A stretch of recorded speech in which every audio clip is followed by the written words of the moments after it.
এত বড় বড় এক একজন পেট বানায় আর ইবাদত করতে পারে না। আপনার পেট বাড়বে না, আমি গ্যারান্টি দিয়ে গেলাম। আল্লাহ নাহারা মাআশা, আল্লাহ দিন বানাইছে মানুষের কামাই করার জন্য, রাত বানাইছে বিশ্রামের জন্য, আরামের জন্য। এজন্য এক আয়াতে আছে ওয়াজা আল্লাহ নাওমাকুম সুবাতা, আরেক আয়াতে আছে ওয়াজা আল্লাহ লাইলা লিবাসা, আমি রাতকে বানিয়েছি আবরণ, আমি রাতে তোমাদের ঘুম, এই ঘুমকে তোমাদের প্রশান্তির কারণ বানিয়েছি, আর দিনকে বানিয়েছি তোমাদের জন্য কামাই করার জন্য। এজন্য যাদের রাতের ঘুম ভালো হবে, সুন্দরভাবে যারা সঠিকভাবে তাড়াতাড়ি ঘুমিয়ে যাবে, 9টা 10টায় যারা ঘুমিয়ে যাবে নিয়মিত ইনশাআল্লাহ, 3টা 4টায় বসে তাহাজ্জুদের সালাত আদায় করে, ফজরটা তারা সুন্দরভাবে ইমাম সাহেবের পিছনে আদায় করে, হাদিসে নবীজি বলেন ফাহুয়া ফি জিম্মাতিল্লাহ, যেই বান্দা ফজর আদায় করে এই বান্দা আল্লাহর জিম্মায় চলে যায়। আল্লাহর জিম্মার মাধ্যমে তার দিন শুরু হয়, এইভাবে তার রাত পর্যন্ত হয়ে যায়। সারাদিনের ইনকাম, কত সুন্দর ইনকাম। জোহরের সময় জোহর পরে, আসরের সময় আসর পরে, মাগরিব পরে, এশা পরে, এশার নামাজের পর দ্রুত আবার তাড়াতাড়ি নবীজির সুন্নাহ মোতাবেক এশার আগেই খানাটা খেয়ে নেয়। এশার আগে কি করে খানা খায়? আপনারা তো খানা খান রাত 10টায়, এর লেগে পেট এত বড় হয় এক একজনের। রাত 10টা 11টায় খানা খায়, খায়া তাড়াতাড়ি একদম সাথে সাথে বিছানায় মাথাটা লাগায় দেয়। তো পেট বাঙালিদের বাড়বে না কাদের বাড়বে?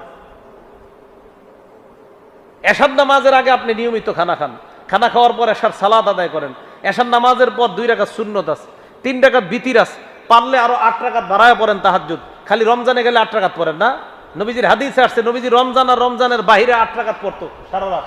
তো এই রাত্রে 8 রাকাত তাহাজ্জুদ, এটা রমজানের বাহিরে আইলে ঝগড়াটা হয় না, শুধু রমজান আসলে হয়। অথচ ওই হাদিসে আছে নবীজি সারা বছর 8 রাকাত পড়তেন। তো পড়েন না কেন?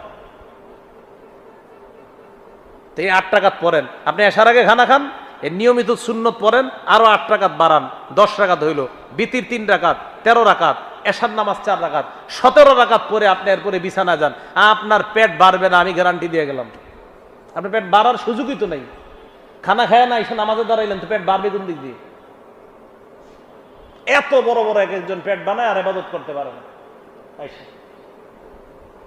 তো বুঝাইতে চাইলাম, রাতে তাড়াতাড়ি খাওয়া, খেয়ে এরপরে আপনি এশার সালাতের পর 9টা 10টার মধ্যে ঘুমাতে যাওয়া।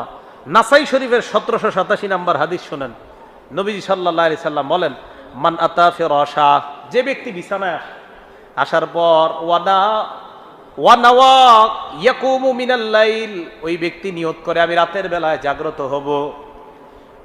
বিছানায় আসার পর নাওয়া ইয়াকুমু ইউসাল্লি মিনাল লাইল, আজকে আপনারা বিছানায় গেলেন, যাওয়ার পর রাতের বেলা আপনারা নিয়ত করলেন আমি রাতের বেলা উঠবো, ওঠার পর